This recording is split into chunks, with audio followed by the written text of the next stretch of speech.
ವೀಕ್ಷಕರೇ, ನೀವು ನೋಡ್ತಾ ಇದ್ದೀರಾ ಜಿಟಿವಿ ಕನ್ನಡ ನ್ಯೂಸ್. ನಾನು ಲಕ್ಷ್ಮೀ ಬಿರಾದಾರ್. ದೇವೇಗೌಡರೊಬ್ಬರು ಭಸ್ಮಾಸುರ. ಅವರು ಯಾರ ತಲೆ ಮೇಲೆ ಕೈ ಇಡ್ತಾರೋ ಅವರ ಗತಿ ಮುಗಿಯಿತು. ಬಸವನಗೌಡ ಪಾಟೀಲ್ ಯತ್ನಾಳ್. ಇಂದು ವಿಜಯಪುರದಲ್ಲಿ ಮಾಧ್ಯಮಗೋಷ್ಠಿಯಲ್ಲಿ ಶಾಸಕ ಬಸವನಗೌಡ ಪಾಟೀಲ್ ಯತ್ನಾಳ್ ಮಾತನಾಡಿ, ದೇವೇಗೌಡರೊಬ್ಬರು ಭಸ್ಮಾಸುರ. ಅವರು ಯಾರ ತಲೆ ಮೇಲೆ ಕೈ ಇಡ್ತಾರೋ ಅವರ ಗತಿ ಮುಗಿಯಿತು ಅಂತ. ನನ್ನ ಮೇಲೂ ಕೈ ಇಟ್ಟಿದ್ರು. ನಾನು ವಾಮನನಾಗಿ ಹೊರಬಂದೆ. ರೇವಣ್ಣ, ಕುಮಾರಸ್ವಾಮಿ, ದೇವೇಗೌಡರಿಗೆ ನಂಬಿಕೆ ಇದೆ. ಕಾಂಗ್ರೆಸ್ನವರಿಗೆ ಅವರನ್ನ ಬಿಟ್ರೆ ಗತಿ ಇಲ್ಲ ಎಂಬುದು. ದೇವೇಗೌಡರು ರಾತ್ರಿ ಸಮಯದಲ್ಲಿ ಯಾರ ಮನೆಗಾದ್ರೂ ಹೋಗಿ ಭೇಟಿ ಆಗ್ತಾರೆ. ಕಾಂಗ್ರೆಸ್ನವರಿಗೆ ಹೆದರಿಕೆ ಹುಟ್ಟು ಹಾಕಲು ಅವರು ಪ್ರಧಾನಿಗೆ ಭೇಟಿ ಆಗ್ತಾರೆ. ಕಾಂಗ್ರೆಸ್ ಪಕ್ಷದವರು ಜೆಡಿಎಸ್ನಿಂದ ಹೊರಬಂದ್ರೆ ಮಾತ್ರ ಆ ಪಕ್ಷಕ್ಕೆ ಉಳಿಗಾಲ, ಇರದಿದ್ರೆ ನೆಲ ಕಚ್ಚುತ್ತೆ ಎಂದರು. ಆಂಧ್ರದಲ್ಲಿಯೂ ಸಹ ಪರಿಸ್ಥಿತಿ ಸರಿ ಇಲ್ಲ, ತೆಲಂಗಾಣದಲ್ಲಿ ಸರಿ ಇಲ್ಲ.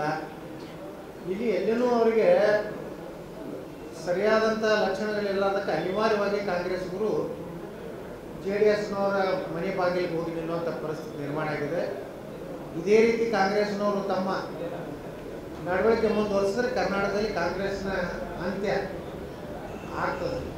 ಆದರೆ ಕಾಂಗ್ರೆಸ್ನವ್ರು ಏನಾದರೂ ತಮ್ಮ ಪಕ್ಷ ಅಸ್ತಿತ್ವ ಉಳಿಸ್ಕೋಬೇಕಾದ್ರೆ ಈ ಮಿತ್ರ ಏನು ಮೈತ್ರಿ ಸರ್ಕಾರದ ಹೊರಗೆ ಬಂದ್ರೆ ಕಾಂಗ್ರೆಸ್ಸಿಗೆ ಘೋಷಿಸಿದೆ. ಇಲ್ಲಾಂದ್ರೆ ಕರ್ನಾಟಕದಲ್ಲಿ ಸಂಪೂರ್ಣವಾಗಿ ದೇವೇಗೌಡರು ಹಂಗೆ ದೇವೇಗೌಡರು ಅಂದ್ರೆ ಭಸ್ಮಾಸುರ ಇದ್ದಾಗ ಅದ್ರ ಮ್ಯಾಗ ತಲೆ ಮ್ಯಾಗ ಕೈ ಇಡ್ತಾರೆ, ಅದು ಮುಗಿತದಂತೆ. ಕಾಂಗ್ರೆಸ್ ಮ್ಯಾಗ ತಲೆ ಮ್ಯಾಗ ಕೈ ಇಟ್ಟಾರ, ಈಗ ಅದು ಮುಗಿ ಕಾರ್ ಬಂದದ.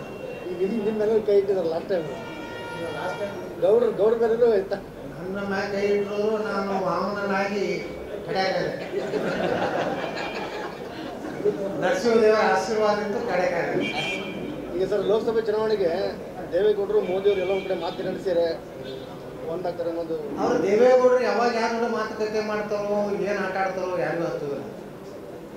ಅವ್ರು ಹೋದ ಸಲನೇ ವಿಧಾನಸಭೆಯಲ್ಲಿಯೂ ದೇವೇಗೌಡರು ಪ್ರಧಾನಮಂತ್ರಿಗಳನ್ನ ಕುಮಾರಸ್ವಾಮಿ ದೇವೇಗೌಡರು ಭೇಟಿ ರಾತ್ರಿ ಹೋಗಿ ಭೇಟಿ ಆಗೋ ಚಟ ಭಾಳ. ಸುಪ್ರೀಂ ಕೋರ್ಟಿನ ನ್ಯಾಯಾಧೀಶರ ಮನೆಗೆ ರಾತ್ರಿ ಹೋಗಿದ್ರು ದೇವೇಗೌಡರು, ಏನೋ ಶಾಲೆ ಹಾಕೊಂಡು. ಈಗಲೂ ಪ್ರಧಾನಮಂತ್ರಿಗಳಲ್ಲಿ ಹೋಗ್ತಾರೆ. ಪ್ರಧಾನಮಂತ್ರಿಗಳ ಕಡೆಯಿಂದ ಇವ್ರಿಗೆ ಬಹುಶಃ ನಮ್ಮ ದೇಶದ ಇತಿಹಾಸದಲ್ಲಿ ನಮ್ಮ ಪ್ರಧಾನಮಂತ್ರಿ ನರೇಂದ್ರ ಮೋದಿ ಅವರು ದೇವೇಗೌಡರಿಗೆ ಕೊಟ್ಟಂತ ಗೌರವ ಯಾವ ಹಿಂದಿನ ಪ್ರಧಾನಮಂತ್ರಿಗಳು ಕೊಟ್ಟಿಲ್ಲ. ಅಷ್ಟು ಅವ್ರ ಪಕ್ಕದಲ್ಲಿ ಕೂತ್ಕೊಂಡು ಗೌರವ ಕೊಡ್ತಾರೆ. ಅದೇ ಅವರು ನಮ್ಮ ಪ್ರಧಾನಮಂತ್ರಿ ಮೋದಿಯವರ ವಿರುದ್ಧ ಒಂದು ಎಲ್ಲ ಪಕ್ಷದ ಸಭೆ ಕರೆದಾಗ ರಾಹುಲ್ ಗಾಂಧಿ ಹಿಂದೆ ಹಣಿಕೆ ಹಾಕಿ ನೋಡುವಂಥ ಪರಿಸ್ಥಿತಿ ದೇವೇಗೌಡರು ಬಂತು. ಅಂದರೆ ದೇವೇಗೌಡರು ಭಾಳ ಗೌರವ ಕೊಟ್ಟರು ಅದು ಉಪಯೋಗ ಆಗೋದಿಲ್ಲ. ನಮ್ಮ ಪ್ರಧಾನಮಂತ್ರಿಗಳನ್ನು ತಿಳ್ಕೊಬೇಕಂತೇಳಿ ನಮ್ಗೆ ವಿನಂತಿ ಇದೆ. ಯಾಕಂದರೆ ಇವ್ರು ಯಾವಾಗ ಏನು ಕೈ ಕೊಡ್ತಾರೋ, ಏನು ಮಾಡ್ತಾರೋ, ಯಾವಾಗ ಯಾರು ಕಾಲು ಇಡ್ತಾರೋ, ಯಾವಾಗ ಅಳ್ತಾರೋ. ಮೊನ್ನೆ ನೋಡಿದೆ, ಕಣ್ಣೀರಿನ ಸುರಿಮಳೆಗಳಿದ್ರು ದೇವೇಗೌಡರು. ಅದೇನು ಕುಮಾರಸ್ವಾಮಿ ಅವ್ರ ಟ್ಯಾವೆಲ್ ಅವ್ರ ಕೈ ಕೊಟ್ಟಿದ್ರು, ನಾವು ಅಮೃತಾಂಗ ಹಾಕಿರ್ತಾರೆ. ಯಾವಾಗ ರೆಡಿಮೇಡ್ ಕಣ್ಣೀರು ಇರ್ತಾವೆ ದೇವೇಗೌಡರಿಗೆ, ಕುಮಾರಸ್ವಾಮಿ. ಇನ್ನು ಜಲಸಂಪನ್ಮೂಲ ಇಲಾಖೆಯ ಕಾಮಗಾರಿ ಜಿಲ್ಲೆಯಲ್ಲಿ ಸಂಪೂರ್ಣ ನಿಂತು ಹೋಗಿದೆ. ಬಾರಾ ಕಮಾನ್ ಹೇಗೆ ಅರ್ಧಕ್ಕೆ ನಿಂತಿದೆ, ಹಾಗೆ ಕಾಲುವೆ ಕಾಮಗಾರಿಗಳು ನಿಂತು ಹೋಗಿವೆ. ಸಂಕ್ರಾಂತಿ ಮುಗಿದ ಬಳಿಕ ಉತ್ತರಾಯಣದ ಕಾಲ ಪ್ರಾರಂಭವಾಗುವುದು. ಆಗ ಹೋರಾಟದ ಕುರಿತು ಚರ್ಚೆ ಎಂದರು. ನೋಡಿದ್ರೆ ಉತ್ತರಾಯಣ ಕಾಲದಲ್ಲಿ ಏನೇನು ಆಗ್ತದೆ ಯಾರಿಗೆ ಗೊತ್ತದ. ಭವಿಷ್ಯ ನಾವು ಹೇಳಿದ ಸುಳ್ಳಾಗ ಇಷ್ಟು ದಿವಸ. ಅದಕ್ಕೆ ಇನ್ನು ಮುಂದೆ ಮಕರ ಸಂಕ್ರಮಣ ಅಂತ ಉತ್ತರಾಯಣ ಬಹುಶಃ ಜನವರಿ 20ಕ್ಕದೇನೋ ಸೂರ್ಯನ ಪಥ ಬದಲಾವಣೆ ಆಗ್ತದೆ. ಅವಾಗ ಏನು ಬದಲಾವಣೆ ಆಗ್ತದೆ ನೋಡೋಣ. ಆದರೆ ಒಟ್ಟಾರೆ ಈ ಸರ್ಕಾರ ಭಾಳ ದಿವಸ ಇರಲಿಕ್ಕೆ ಸಾಧ್ಯನೇ ಇಲ್ಲ. ಯಾಕಂದ್ರೆ ಈ ರೀತಿ ಗೊಂದಲ, ಈ ರೀತಿ ಸಮಸ್ಯೆ, ಓಪನ್ ಸ್ಟೇಟ್ಮೆಂಟ್ಗಳು ಗುಂಡೂರವರು, ದಿನೇಶ್ ಗುಂಡೂರವ್ರು ಕೊಡ್ತಾರೆ. ನೀ ಏನು ಮಾಡ್ಕೋತೀಯ ಅವ್ರು ಅಂತಾರೆ, ನೀ ಏನು ಮಾಡ್ಕೋತೀಯ, ನೀ ಯಾರು ನನಗೆ ಹೋಗ್ತಾರೆ ಅಂದಾಗ ಒಂದು ಸರ್ಕಾರದಲ್ಲಿ ಎರಡೂ ಪಕ್ಷಗಳ ಒಂದು ಆತ್ಮೀಯತೆ ಇಲ್ಲಂದ್ರೆ ಸರ್ಕಾರ ನಡೆಸಲಿಕ್ಕೆ ಸಾಧ್ಯ ಇಲ್ಲ. ಮತ್ತು ಏನಾಗತ್ತದ ಕೆಲವೊಂದು ಇವ್ ನೋಡ್ರಿ ನೀರಾವರಿ ಇವಾಗ ಜಲಸಂಪನ್ಮೂಲ ನಮ್ಮ ಬಿಜಾಪುರನಾಗ ಐತೆ ಇಲ್ಲ ನಂಗೆ ಎಲ್ಲ ಕಾಮಗಾರಿಗಳು ಸ್ಥಗಿತಾಗ್ಯಾವ. ಎಲ್ಲೂ ಕೆಲಸ ನಡೀತಾ ಇಲ್ಲ. ಯಾವ ಎಲ್ಲ ನೋಡಿದ್ರೆ ನಮ್ಗೆ ಏನಾಗಿಬಿಟ್ಟದೆ, ಬಿಜಾಪುರದಲ್ಲಿ 2 ಬಾರಾ ಕಮಾನ್ಗಳು. ಒಂದು ಇಲ್ಲಿ ಬಿಜಾಪುರ ನಗರದಾಗ ಒಂದು ಬಾರಾ ಕಮಾನ, ಇಲ್ಲಿ ಹೋದ್ರೆ ಇಲ್ಲಿ ಅಲಿಯಾಬಾದ್ ಕಡೆ ಹೋದ್ರೆ ಅಲ್ಲಿ ಒಂದು ಬಾರಾ ಕಮಾನ ಬರೀ ಕಂಪುಗಳಿರ್ತಾವೆ ಪೂರ್ತಿ. ಎಲ್ಲಿವರೆಗೆ ಬುತ್ನಾಳ ಕೆರೆ ಕಡೆ ನೋಡಿದ್ರೆ ಅಂದರೆ ಎಲ್ಲಿಯೂ ಹಣ ಇವತ್ತು DK ಶಿವಕುಮಾರ್ ಕೊಡ್ತಾ ಇಲ್ಲ. ಇದು ಭಾಳ ದೊಡ್ಡ ಅನ್ಯಾಯ ನಮ್ಮ ಜಿಲ್ಲೆ ಮೇಲೆ ಆಗ್ಲಾಕತ್ತದ. ನಾ ಇಷ್ಟೇ ಈ ರಾಜ್ಯ ಸರ್ಕಾರಕ್ಕೆ ಎಚ್ಚರಿಕೆ ಕೊಡ್ಲಾಕ ಬಯಸ್ತಾ ಇದ್ದೀನಿ. ಈ ಸಂಕ್ರಮಣ ನಂತರ ನಮ್ಮ ಕಾಮಗಾರಿಗಳು, ನೀರಾವರಿ ಕಾಮಗಾರಿಗಳು ನಮ್ಮ ಜಿಲ್ಲೆಯನ್ನು ಸ್ಥಗಿತ ಆಗ್ಯಾವ. ಅವನ್ನೆಲ್ಲ ಯುದ್ಧೋಪಾದಿಯಲ್ಲಿ ಮುಗಿಸಿ ನಮ್ಮ ಜನರಿಗೆ, ಯಾಕಂದ್ರೆ ಮೊದಲೇ ಬರಗಾಲ ಇದೆ, ಆ ಬರಗಾಲದ ಹಿನ್ನೆಲೆಯಲ್ಲಿ ಎಲ್ಲ ನೀರಾವರಿ ಯೋಜನೆ ಸಂಪೂರ್ಣವಾಗಿ ಮುಗಿಸೋದ್ರ ಸಲುವಾಗಿ ಹೆಚ್ಚಿನ ಅನುದಾನ ಕೊಡದೇ ಇದ್ದರೆ ಜಿಲ್ಲೆಯಾದಂಥ ನಾವು ಹೋರಾಟ ಮಾಡುವಂಥ ಅನಿವಾರ್ಯ ಪ್ರಸಂಗ ಬರ್ತದಂತ ಈ ಸಂದರ್ಭ ನಾನು ಎಚ್ಚರಿಕೆ ಕೊಡಕ್ಕೆ ಬಯಸ್ತೇನೆ. ಇದಾದ ನಂತರ ರಾಹುಲ್ ಗಾಂಧಿ ಬಗ್ಗೆ ಮಾತನಾಡಿದ ಅವರು, ರಾಹುಲ್ ಗಾಂಧಿ ಒಬ್ಬ ಪುಟಗೋಸಿ, ಅವರಿಗೆ ರಾಫೆಲ್ ಬಗ್ಗೆ ಏನು ಗೊತ್ತು? ದಿನೇಶ್ ಗುಂಡೂರಾವ್ ಕೂಡ ಒಬ್ಬ ಪುಟಗೋಸಿ, ಅವರಿಗೆ ಪ್ರಧಾನಿ ಬಗ್ಗೆ ಮಾತನಾಡುವ ನೈತಿಕತೆ ಇಲ್ಲ. ದಿನೇಶ್ ಗುಂಡೂರಾವ್ ಪುಟಗೋಸಿ ತರ ಮಾತನಾಡಿದ್ರೆ ನಾವು ಹಾಗೆ ಮಾತನಾಡಬೇಕಾಗುತ್ತೆ. ವಿಜಯ್ ಮಲ್ಯ ಅಂತವರಿಗೆ ಸಾಲ ಕೊಟ್ಟಿದ್ದೇ ಮೊದಲು ಕಾಂಗ್ರೆಸ್ಸಿಗರು. ಮುಂಬರುವ ದಿನಗಳಲ್ಲಿ ದಾವೂದ್ ಇಬ್ರಾಹಿಂನನ್ನ ದೇಶಕ್ಕೆ ಕರೆ ತರುತ್ತಾರೆ ಕಾಂಗ್ರೆಸ್ಸಿಗರು ಎಂದರು. ಮೋದಿಯವ್ರು ಯಾರು ಸಲ ರೊಕ್ಕ ತಿನ್ಬೇಕ್ರಿ? ಏನು ಬೇಜವಾಬ್ದಾರಿ ದಿನೇಶ್ ಗುಂಡೂರಾವ್ ಮಾತಾಡುವಂಥದ್ದು ಪುಟಗೋಸಿ ಅಂತ ಮಾತಾಡ್ತಾರೆ. ಅವರೇ ಒಬ್ಬ ಪುಟಗೋಸಿ ಅದ.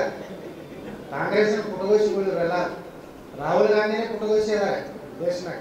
ಏನು ರಾಹುಲ್ ಗಾಂಧಿಯಿಂದ ಏನು ರಾಫೆಲ್ ಅಂದ್ರೆ ಏನು ಕೊಡ್ತದೆ ರಾಹುಲ್ ಗಾಂಧಿ? ಒಬ್ಬ ರಕ್ಷಣಾ ಸಚಿವರು ಸಾಕಷ್ಟು ಸಮರ್ಥನೀಯವಾಗಿ ಲೋಕಸಭೆಯಲ್ಲಿ ಅಂಕಿ ಸಂಖ್ಯೆಗಳ ಆಧಾರದ ಮೇಲೆ ಇವತ್ತು ದೇಶದ ಜನರ ಮುಂದೆ ಇಟ್ಟಿದ್ದಾರೆ. ಇಡೀ 4 ನಮ್ಮ ಮಹಿಳಾ ಸಚಿವರು ಶ್ರೀಮತಿ ಸುಷ್ಮಾ ಸ್ವರಾಜ್ ಅವರು, ಅದೇ ರೀತಿ ನಮ್ಮ ನಿರ್ಮಲಾ ಸೀತಾರಾಮನ್ ಅವರು, ಅದೇ ರೀತಿ ಲೇಖಿ ಅವರು, ಇನ್ನೊಬ್ಬರು ಶ್ರೀಮತಿ ಸ್ಮೃತಿ ಇರಾನಿ ಅವರು, ಎಲ್ಲರೂ ನೋಡ್ರಿ, ಪ್ರಧಾನಮಂತ್ರಿ ನರೇಂದ್ರ ಮೋದಿಯವರು ಯಾರ ಸಲುವಾಗಿ ರೊಕ್ಕ ತಿನ್ಬೇಕು, ಭ್ರಷ್ಟಾಚಾರ ಯಾಕೆ ಮಾಡಬೇಕು ಅನ್ನೋದು ಮೊದಲು ಈ ದೇಶದ ಜನರಿಗೆ ಕಾಂಗ್ರೆಸ್ ಹೇಳಬೇಕು. ಅವ್ರಿಗೆ ಮನಿ ಅದ, ಕುಟುಂಬ ಅದ, ಅವ್ರೇನಾದರೂ ಅವ್ರ ತಾಯಿ ಯಾವ ಮನೆಯಾಗಿರ್ತಾರ? ಸೋನಿಯಾ ಗಾಂಧಿಯವ್ರು ಯಾವ ಮನೆಯಾಗಿರ್ತಾರ? ಇಡೀ ಜಗತ್ತಿನ 10 ಶ್ರೀಮಂತರಲ್ಲಿ ಬ್ರಿಟನ್ನ ಮಹಾರಾಣಿಗಿಂತ ಶ್ರೀಮಂತರು ಯಾರಪ್ಪ ಅಂದ್ರೆ ಸೋನಿಯಾ ಗಾಂಧಿ ಅಂತೇಳಿ ಎಲ್ಲ ಪತ್ರಿಕೆಗಳು, ಮಾಧ್ಯಮಗಳು ಇವತ್ತು ಹೇಳ್ತಾ ಇವೆ. ಮೋದಿಯವರ ಬಗ್ಗೆ ಆಸ್ತಿ ಪಾಸ್ತಿ ಬಹಿರಂಗ ಪಡಿಸಲಿ, ಅವ್ರ ಸ್ವಂತ ತಮ್ಮ ಊಟ ಸಹಿತ ಪ್ರಧಾನಮಂತ್ರಿ ಆದ್ರೂ ಸ್ವಂತ ಖರ್ಚಿನಿಂದ ಮಾಡ್ತಾ ಇರ್ತೀವಿ. ಎಲ್ಲ ಕಡೆ ಮಾಧ್ಯಮಗಳಲ್ಲಿ ಬರ್ತದೆ. ದಿನೇಶ್ ಗುಂಡೂರಾವ್ ಅಂತ ಒಬ್ಬ ಪುಟಗೋಸಿ ಪ್ರಧಾನಮಂತ್ರಿಗಳ ಬಗ್ಗೆ ಮಾತಾಡುವಂಥ ಯಾವುದೇ ನೈತಿಕತೆ ಇಲ್ಲ. ಅವ್ರೇನು ಮಾತಾಡ್ತಾರೆ? ಯಾವುದೋ ಒಂದು 25 ಲಕ್ಷದ ಬಗ್ಗೆ ಇಷ್ಟು ಹಗುರವಾಗಿ ಭ್ರಷ್ಟಾಚಾರದ ಬಗ್ಗೆ ವಿಧಾನಸೌಧದೊಳಗಡೆ ಈ ರೀತಿ ನಡೆದ್ರೆ ಮುಂದೆ ಗತಿ ಏನು? ಮೊದಲೆಲ್ಲ ವ್ಯವಹಾರಗಳು ಹೊರಗೆ ನಡೀತಿದ್ದು ಅಂತ ಹೇಳಿ ಕೇಳ್ತಿದ್ವಿ. ವೆಸ್ಟ್ ಎಂಡ್ನಾಗ ನಡೀತಾವೆ. ಮುಖ್ಯಮಂತ್ರಿಗಳು ವೆಸ್ಟ್ ಎಂಡ್ನಲ್ಲೇ 2 ರೂಮ್ ಇಟ್ಕೊಂಡು ಅವರು ವ್ಯವಹಾರ ಮಾಡ್ತಾರೆ. ಕೆಲವು ಮಂತ್ರಿಗಳು ವಿಧಾನಸೌಧದಾಗೆ ಮಾಡ್ತಾರೆ. ಅಂದಾಗ ಇದು ವ್ಯವಸ್ಥೆ ಎಲ್ಲಿಗೆ ಹೋಗಿದೆ ಯಾರಿಗೂ ಭಯ ಇಲ್ಲ. ಇನ್ನೂರಿಗೆ ಏನು ಆ ಕ್ರಮನೇ ಆಗಲಿಲ್ಲ. ಮೋಹನ್ ಯಾರು ಮೋಹನ ಬಗ್ಗೆ ಏನು ಕ್ರಮ ಆಯ್ತು? ಏನೂ ಇಲ್ಲ. ಅಂದರೆ ಇದನ್ನೆಲ್ಲ ಮುಚ್ಚಿ ಹಾಕಲಿಕ್ಕೆ ಪ್ರಧಾನಮಂತ್ರಿಗಳ ಹೆಸರು ತಗುವಂಥದ್ದು ಸರ್ವತಾ ಶೋಭಿತರಂಥದ್ದಲ್ಲ. ಅದಕ್ಕೆ ಇದೇ ರೀತಿ ಅವರು ಪುಟಗೋಸಿ ಹಂಗೆ ಮಾಡ್ಯಾರ ಉತ್ತರ ಕೊಟ್ಟರೆ ನಾವು ಪುಟಗೋಸಿಯಾಗಿ ಅವ್ರಿಗೆ ಉತ್ತರ ಕೊಡ್ಬೇಕಾಗ್ತದೆ. ಅಲ್ಲ, ಅವರು ಅಂಬಾನಿ ಕುಟುಂಬಕ್ಕೆ ಹೆಲ್ಪ್ ಮಾಡೋಕ್ಕೆ ರಫೇಲ್ ಈಗ ಅಂಬಾನಿ ಗ್ರೂಪಿಗೆ ಹೆಲ್ಪ್ ಮಾಡಿದವ್ರೆ ಕಾಂಗ್ರೆಸ್ಸಿಗರು. ವಿಜಯ್ ಮಲ್ಯಗೆ ಸಾಲ ಕೊಟ್ಟವ್ರೆ ಕಾಂಗ್ರೆಸ್ಸಿಗರು. ನೀರವ್ ಮೋದಿಗೆ ಸಾಲ ಕೊಟ್ಟವ್ರೆ ಕಾಂಗ್ರೆಸ್ಸಿಗರು. ಅವಾಗ BJP ಅವರು ಇರಲಿಲ್ಲ. ಈ 5 ವರ್ಷದೊಳಗೆ ಮೋದಿಯವ್ರು ಕೊಟ್ಟಂಥ ಸಾಲ ಅಲ್ಲದು. ಕೊಟ್ಟವ್ರು ಅವರು ವಸೂಲಿ ಮಾಡ್ಲಕ್ಕತ್ತವ್ರು. ನಾವು ಅವ್ರು ಹಿಡ್ಕೊಂಡು ವಿಜಯ್ ಮಲ್ಯರನ್ನು ತರುವಂಥ ಪ್ರಯತ್ನ ಮಾಡಿದ್ರು ಮೋದಿಯವರು. ನೀರವ್ ಮೋದಿ ಎಲ್ಲರೂ ಬರ್ತಾರೆ. ನೋಡ್ತಾ ಇದ್ದೀವಿ, ದಾವೂದ್ ಇಬ್ರಾಹಿಮನ್ನು ಕರ್ಕೊಂಡು ಬರ್ತಾರೆ ಕೆಲವೇ ದಿವಸದಲ್ಲಿ. ಎಲ್ಲ ಏನು ಈ ದೇಶವನ್ನು ಲೂಟಿ ಮಾಡಿದವರು, ಕೊಳ್ಳೆ ಹೊಡೆದವರು, ನಮ್ಮ ದೇಶದ ವಿರುದ್ಧ ಚಟುವಟಿಕೆ ಮಾಡೋಂಥ ಪಾಕಿಸ್ತಾನದಲ್ಲಿ ನಡುವೆ ಕೂತಾರೆ. ಆ ಎಲ್ಲ ಕಳ್ಳರನ್ನು ತರುವಂಥ ಕಾಲ ಬರ್ತದೆ. ಸ್ವಲ್ಪ ಸಮಾಧಾನ. ಕಾಂಗ್ರೆಸ್ನವ್ರಿಗೆ ಏನಾಗಿದೆ ಅಂದರೆ, ಅವ್ರು ಹೆರಾಲ್ಡ್ ಇಂಗ್ಲೀಷ್ ಓದೊಂದು ಮಾಧ್ಯಮದ ಏನು ಪತ್ರಿಕೆ ಅದೇ 1000 ಕೋಟಿ ರೂಪಾಯಿ ಹಾಕೊಂಡಿದೆ. ಇವತ್ತು DK ಶಿವಕುಮಾರ್ ಅವ್ರದ್ದು 1000 ಕೋಟಿ ರೂಪಾಯಿದು ಅಕ್ರಮ ಆಸ್ತಿ ಇವತ್ತು ಗುರ್ತಾಗಿದೆ. ಇದೆಲ್ಲ ನೋಡಿದ್ರೆ BJP ಅವರು ಯಾರ ಮನಿ ರೇಟ್ ಆಗ್ಯಾವ? ಯಾರ ಬಳಿ 1000 ಕೋಟಿ ಸಿಕ್ಕಿದೆ? ರೇಟ್ ಮಾಡುವಾಗ ಎಲ್ಲರೂ ಸಮಾನವಾಗಿಯೇ ಮಾಡ್ಯಾರ. ನಮ್ಮ ಅನೇಕ ಸಚಿವರ ಮನಿನೂ ರೇಟ್ ಆಗ್ಯಾವ. ಸಿದ್ದೇಶ್ವರು, ದಾವಣಗೆರೆ MP ಅವ್ರ ಮನಿ ರೇಟ್ ಆಗಿದೆ. ಯಾವುದೇ ಪೂರ್ವ ಒಂದು ಸಂಚ ಇಟ್ಕೊಂಡು ಪ್ರಧಾನಮಂತ್ರಿಗಳು ಮಾಡಿಲ್ಲ. ಇನ್ಕಮ್ ಟ್ಯಾಕ್ಸ್ ಒಂದು ಪದ್ಧತಿ ಪ್ರಕಾರ ಅವ್ರು ಮಾಡ್ತಿರ್ತಾರೆ. ಇವತ್ತು ಯಾವುದೇ ವ್ಯಕ್ತಿ ಇವತ್ತು ವಿದೇಶಕ್ಕೆ ಹೋಗ್ಯಾನ ಅವನ್ನೆಲ್ಲ ತರುವಂಥ ವ್ಯವಸ್ಥೆ ಬಹುಶಃ ಜಗತ್ತಿನ ವಿಶ್ವಸಂಸ್ಥೆಯಲ್ಲಿನೇ ಇವತ್ತು ಭಾರತದ ಬಗ್ಗೆ ಗೌರವ ಹೆಚ್ಚಾಗುವಾಗ ಹಿಂಗೆಲ್ಲ ಮಾತಾಡೋದ್ರಿಂದ ಆಗ್ತಿಲ್ಲ. ಅಂಥ ಹೇಳಿಕೆಗಳಿಗೆ ಈ ದೇಶದ ಜನ ಒಪ್ಪೋದಿಲ್ಲ. ಇನ್ನು ರಾಮ ಮಂದಿರದ ಬಗ್ಗೆ ಮಾತನಾಡಿದ ಯತ್ನಾಳ್, ಲೋಕಸಭಾ ಚುನಾವಣೆಯ ಮುಂಚೆಯೇ ರಾಮ ಮಂದಿರ ನಿರ್ಮಾಣವಾಗುತ್ತದೆ. ಸುಪ್ರೀಂ ಕೋರ್ಟ್ ನ್ಯಾಯಾಧೀಶರು ಎಲ್ಲದರ ಕುರಿತು ಚರ್ಚೆ ಮಾಡುತ್ತೀರಿ. ರಾಮ ಮಂದಿರ ವಿಚಾರದಲ್ಲೇಕೆ ತಾರತಮ್ಯ? ಸುಪ್ರೀಂ ಕೋರ್ಟ್ ಬಗ್ಗೆ ನಮಗೆ ಗೌರವವಿದೆ, ಆದರೆ ದೇಶದ ಪ್ರಜೆಯಾಗಿ ನಾವು ಕೇಳಲೇಬೇಕು. ಅಯೋಧ್ಯೆಯಲ್ಲಿ ರಾಮ ಮಂದಿರ ನಿರ್ಮಾಣಕ್ಕೆ ಅವಕಾಶ ಕಲ್ಪಿಸಬೇಕು ಎಂದರು. ಜಗತ್ತೇನೇ ಆಗಲಕ್ಕ ಈ ಸಲ ರಾಮ ಮಂದಿರ ನಿರ್ಮಾಣ ಆಗೋದು ಲೋಕಸಭಾ ಚುನಾವಣೆ. ಸುಪ್ರೀಂ ಕೋರ್ಟ್ ಈ ರೀತಿ ಯಾಕೆ ಈ ರೀತಿ ಮಾಡಿ ನಮ್ಗೆ ಗೌರವ ಇದೆ ಅಂದ್ರೆ ಅರ್ಥ ತಪ್ಪು ಮಾಡಿದಾಗ ನಾವು ಕೇಳೋ ಅಧಿಕಾರನೂ ನಮಗಿದೆ. ನಾವೊಬ್ಬ ಈ ದೇಶದ ಒಂದು ನಾಗರಿಕನಾಗಿ ರಾಮ ಮಂದಿರ ಬಗ್ಗೆನೇ ಯಾಕೆ ತಾತ್ಸಾರ? ಅದಕ್ಕೆ ನೀವು ಮೇಲಿಂದ ಮೇಲೆ 10ನೇ ತಾರೀಕು ಮತ್ತು 10ನೇ ತಾರೀಕು ಬಂದ್ಕೊಳ್ಳಿ ಅದಕ್ಕೊಂದು ಜಡ್ಜ್ ನಿಯುಕ್ತಿ ಮಾಡ್ತೀನಿ ಅಂತೇಳಿ ಅದೊಂದು ಡೇಟು 100 ವರ್ಷ ಆಯಿತು ಈ ದೇಶದಲ್ಲಿ ರಾಮ ಮಂದಿರ ಇಶ್ಯೂ ನಡೆದು. ಪ್ರಧಾನಮಂತ್ರಿಗಳು ಹೇಳಿದ್ದಾರೆ ಮಾನ್ಯ, ನಾವು ನ್ಯಾಯಾಲಯಕ್ಕೆ ಗೌರವ ಕೊಡ್ತೀವಿ ಅಂತೇಳಿ. ಅದು ನ್ಯಾಯಾಂಗನೂ ತಿಳ್ಕೋಬೇಕು.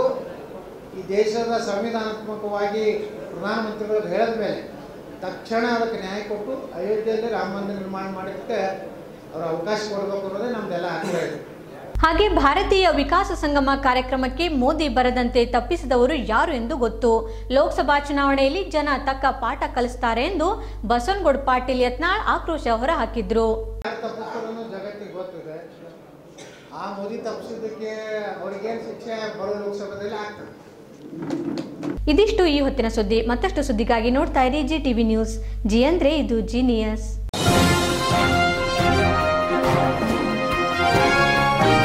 ಇದು GTV ಕನ್ನಡದ ಕೊಡುಗೆ.